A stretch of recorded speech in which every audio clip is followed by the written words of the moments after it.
Well, here we are. The next chapter in the MCU is, of course, the Guardians of the Galaxy with Volume 3.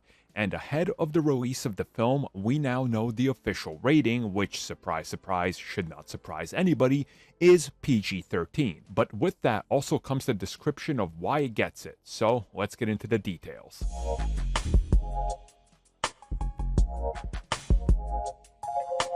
Nobody should be at this point surprised by a PG 13 rating. If you are, well, I don't know what to say, but this is always expected. But why exactly it has a PG 13 rating and what it offers, well, that's what we're here to talk about.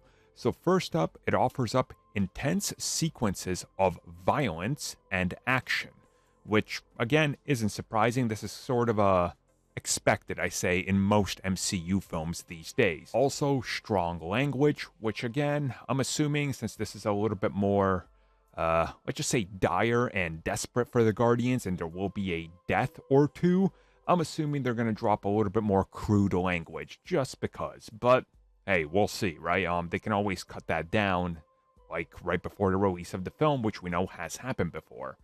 Also, suggestive drug references and traumatic events. Again, yeah, same thing I said about the language.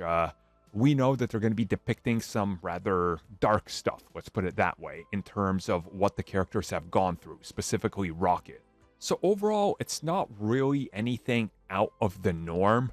I do think that when it really comes to this film, they're going to play it a lot safer in regards to what we're getting. And I don't mean that like safe as in, oh, they're just going to be by the book. I mean, like, you know what the Guardians are. You know what they have to offer. They're not doing something wild out of the ordinary like Quantumania or anything like that. You know, they fought for a long time to bring James Gunn back and to get this off the ground. We've seen his recent work, whether it was the previous Guardians or even the Suicide Squad, and we can see what he can pull off, and this falls in line with that.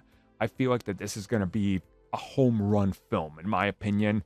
I know people always bring it up. Yes, I didn't like Guardians 2. I still stick with that, but I think this one he can nail it and sort of wrap up his trilogy in the arc he started at the beginning. So whatever this indicates and whatever we're going to get, I can't wait to see, but I'm super hyped. Hype for this film is higher than it's been for a lot of recent Disney projects, I will say, at least to me personally.